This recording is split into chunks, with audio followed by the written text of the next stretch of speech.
niaba ya serikali ya mkoa wa Njombe, napenda kutoa rasmi kwa umma kwamba maadhimisho ya siku ya wafanyakazi duniani maarufu kama Mei Mosi mwaka 2026 kitaifa yatafanyika hapa Njombe. Sherehe hizi zitafanyika katika kiwanja kipya au uwanja mpya wa mkoa uliopo Runyanyo. Hili ni eneo ambalo liko karibu na halmashauri ya mji wa Njombe ambalo limeandaliwa mahususi kwa ajili ya tukio hili. Watu wa Njombe wanajua tumezoea kufanya sherehe zetu na matukio yetu makubwa kwenye uwanja wa Sabasaba mjini. Lakini moja ya alama kubwa ambayo sisi kama mkoa tutaikumbuka Mei Mosi ni pamoja na ujenzi wa uwanja mpya wa mkoa. Na eneo hili la uwanja liko ubavuni mwa makao makuu ya ofisi za halmashauri ya mji, lakini pia linapakana na eneo la makao makuu ya mkoa. Tunayo heshima kubwa kuwataarifu Watanzania wote kwamba mgeni rasmi katika maadhimisho ya siku ya wafanyakazi duniani atakuwa Mheshimiwa Rais wa Jamhuri ya Muungano wa Tanzania Dr. Samia Suluhu Hassan. Na kauli mbiu ya maadhimisho ya Mei Mosi mwaka 2026 ni kazi zenye staha, ni nguzo imara kwa maendeleo endelevu katika utekelezaji wa Dira ya Taifa 2050. Mkoa wa Njombe umejipanga kikamilifu kuhakikisha maandalizi yote yanakamilika kwa viwango vya juu, kwa viwango ambavyo vinakidhi kiongozi mkuu wa nchi kuweza kuja kuhitimisha sherehe hizi. Napenda kutumia fursa hii kukaribisha ambao ni wafanyakazi na wasio wafanyakazi, walioko mashambani, wajasiriamali na watu wa makundi yote, hata kama hawana shughuli za kufanya rasmi na zisizo rasmi. Naomba niwakaribishe kushiriki kwa wingi katika maadhimisho haya muhimu. Hii ni fursa ya kuenzi mchango wa wafanyakazi katika maendeleo ya taifa letu pamoja na kujadili masuala muhimu yanayohusu ustawi wa wafanyakazi.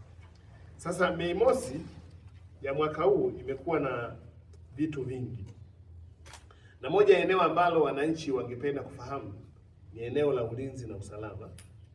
Nitumie nafasi hii kama kiongozi wa mkoa kuhakikisha kwamba sisi kama mkoa tumefanya maandalizi ya kutosha, na sisi kama mkoa tumejidhatiti kuhakikisha kwamba shughuli inamalizika vizuri, wananchi wetu na shughuli zao zote zinafanyika kwa chini ya uangalizi mkubwa wa ulinzi wetu na usalama sisi kama mkoa wa Njombe. Lakini lazima tujue kwamba ujio wa Mheshimiwa Rais kwenye mkoa ni fursa kubwa. Mheshimiwa Rais anapokuja anakuja na wasaidizi wengi, mawaziri, makatibu wakuu, mabalozi, wakuu wa taasisi na viongozi wa makundi mbalimbali. Hiyo ni fursa kubwa sana kwenye mkoa wetu wa Njombe, na naomba wananchi wa mkoa wetu waweze kuitumia fursa hiyo vizuri. Na namna kuitumia vizuri ni pamoja na kuja kuungana na Mheshimiwa Rais kwenye uwanja wetu wa Runyanyo pale ambapo Mheshimiwa Rais atakapokuwa anaongea na Watanzania kupitia hotuba yake. Kwenye wakati huu ambao tumekuwa na matayarisho ya Mei Mosi takriban kwa mwezi mzima, Wananjombe wanaona fursa kubwa, biashara kubwa zimefanyika. Biashara katika maeneo ya malazi, biashara katika maeneo ya chakula, usafirishaji, vituo vya mafuta, kila aina ya ujasiriamali, kwa sababu Mei Mosi imetuletea wageni zaidi ya wageni 5,000 toka waliokuja kuanzia kwenye maandalizi ya michezo, waliokuja kwenye wiki ya usalama OSHA, lakini wageni ambao sasa rasmi wanakuja kwa ajili ya kuungana Mheshimiwa Rais. Imekuwa ni fursa kubwa sana kwenye mkoa, na Wananjombe wameona kwamba mkoa umekuwa na tumeweza kupata wageni wengi, na Mei Mosi imetufungua kwamba tunataka tufanye zaidi. Tunataka tujenge nyumba nyingi za wageni, tuwe na migahawa mingi, tuwe na maeneo mengi ya kutoa huduma. Kwetu sisi imekuwa ni fursa kubwa, lakini mtaona wageni wetu wanafanya booking, wanaambiwa Njombe imejaa. Imejaa kwa sababu nyumba za wageni zimeweza kujaza watu wenye nyumba zao ambazo wamezipeleka kwenye BNB zimeweza kujaza watu, lakini hata maeneo yetu ya jirani kwenye mpira tunasema na viunga vyetu watu wamefanya biashara, si Njombe tu, lakini Makambako hoteli zimejaa, maeneo ya Nging'ombe hoteli zimejaa, majirani zetu wa Mafinga na Iringa hoteli zimejaa. Tuna wageni wengi sana ambao wanakuja na ndege moja kushukia Mbeya, wanalazimika kulala Mbeya au Igawa, Mbalali kwa ajili ya kuwahi kwenye Mei Mosi. Sisi tunasema kwamba kwetu sisi hii imekuwa ni fursa kubwa sana kwenye wakati huu tunafanya maandalizi haya ya Mei Mosi. Lakini wananchi wetu wa mkoa na sisi kama viongozi wa mkoa, utayari wa wananchi ni mkubwa. Utayari wa wananchi ni mkubwa sana kwenye kumpokea Mheshimiwa Rais, kwa sababu tunao miradi mingi sana ambao kazi za rais kwa mkoa wa Njombe hazihitaji tochi. Ninyi wenyewe ni mashahidi, watu wamefika hapa Njombe wameona mabadiliko makubwa sana katika miaka mitano Mheshimiwa Rais. Ikiwa ni pamoja na eneo hili la mji wa serikali ambalo miundombinu muhimu ya mkoa imejengwa. Mtaona majengo ya kutoa haki kama eneo la mahakama, kituo, jengo la polisi la mkoa, eneo la ofisi ya mwendesha mashtaka DPP mkoa, ofisi za zima moto mkoa. Jengo letu sisi wenyewe kama mkoa tayari limekamilika, lakini tuna miradi mikubwa bilioni 20 kwenye mradi wa UDOM umekamilika, unakamilika na mwaka huu chuo kikuu cha Dodoma wanaanza kudahili watoto. Lakini hili ni eneo ambalo tumenufaika sana na ruzuku ya mbolea na wakulima wamefanya vizuri sana. Lakini sisi kama mkoa ni wakulima wazuri wa zao la parachichi. Katika miaka mitano wananchi wanaona tumetoka kwenye changamoto kubwa sana ya soko la parachichi. Parachichi zilikuwa zinaharibika. Leo Njombe tuna viwanda vitano vinasindika parachichi kwenda kwenye mafuta. Wanunuzi na wasafirishaji wa parachichi nje ya nchi wameongezeka. Kulima anapata bei nzuri kwenye parachichi daraja la kwanza kama tunda, lakini kwenye parachichi daraja ya pili ambao kunyuma ilikuwa ni reject tunatupa, sasa inanunuliwa.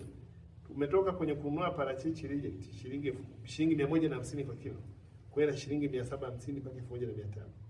Tumetoka kwenye kununua parachichi daraja la kwanza shilingi 800 mpaka 1500 kwenda shilingi 1500 mpaka shilingi 3500 kwa kilo. Kumekuwa na hatua kubwa sana kwenye mageuzi ya sekta ya kilimo ndani ya mkoa. Lakini wananchi katika ruzuku ya pembejeo ya mbolea, wananchi wanavuna vizuri sana sasa kwenye mahindi, wanavuna vizuri sana kwenye zao letu la viazi mviringo kama zao la biashara. Tumetoka kwenye kuvuna gunia 30-40 kwa heka kwenye viazi mviringo. Sasa tumeanza kuwa na wananchi wanavuna kuanzia gunia 90 mpaka gunia 205 kwenye heka. Haya ni mageuzi makubwa sana kwenye sekta ya kilimo. Lakini kikubwa kuliko yote sekta ya kilimo, Mheshimiwa Rais ametusaidia sana kupitia wakala wa nafaka NFRA, mahindi ambao tulikuwa tunahangaika kwenye soko. Tulikuwa tunauza kilo shilingi 350, shilingi 450. Lakini baada ya serikali kuweka hela NFRA, wakala wa serikali kwenye uhifadhi wa nafaka, saizi wanunuzi wa mahindi wanatushindania. Tunauza kilo kuanzia shilingi 750 mpaka shilingi 1000. Lakini kwa nini? Kwa sababu kule shambani pia wakulima wanafanya vizuri. Kwa sababu ya ruzuku kwenye mbolea, wakulima wametoka kwenye kuvuna gunia 8 mpaka 12 kwenye heka moja ya mahindi. Na sasa wakulima wanavuna kuanzia gunia 12 mpaka gunia 28 kwenye heka moja ya mahindi. Kwa hiyo mageuzi yamekuwa ni makubwa sana, na kazi za Mheshimiwa Rais kwenye mkoa wa Njombe hazihitaji tochi. Mheshimiwa Rais ni sehemu kubwa ya mageuzi ya mkoa huu katika miundombinu ya elimu, katika miundombinu ya afya, katika miradi ya maji. Kwenye ile miji 48 iliyopata miradi ya maji pamoja na mji wa Makambako, mji wa Nging'ombe, mji wa Njombe tumepata miradi mingi. Kwa hiyo tunaamini kwamba tuna kila sababu ya heshima hii kubwa ambayo Mheshimiwa Rais amefanya kwenye mkoa, pamoja na tukio hili kubwa la kuja kwenye mkoa wetu limefungua fursa nyingi. Wananchi na sisi wenyewe kama wana Njombe tuna kila sababu ya kujumuika na Mheshimiwa Rais kwenye kumpokea, lakini kuwa naye kwenye viwanja vya Mnyanya pale atakapokuwa anahutubia Watanzania. Na sisi tunasema tarehe 1 taifa litazungumza na Mheshimiwa Rais akitokea viwanja vya Mnyanya mkoa wa Njombe kwenye maadhimisho ya siku ya wafanyakazi duniani kitaifa. Na nashukuru sana Mheshimiwa Rais wa Jamhuri ya Muungano wa Tanzania kwa kutukubalia kuwa mgeni rasmi kwa sherehe zetu za Mei Mosi mwaka huu. Unajua, anapokuwepo Mheshimiwa Rais mambo mengi yanafanyika.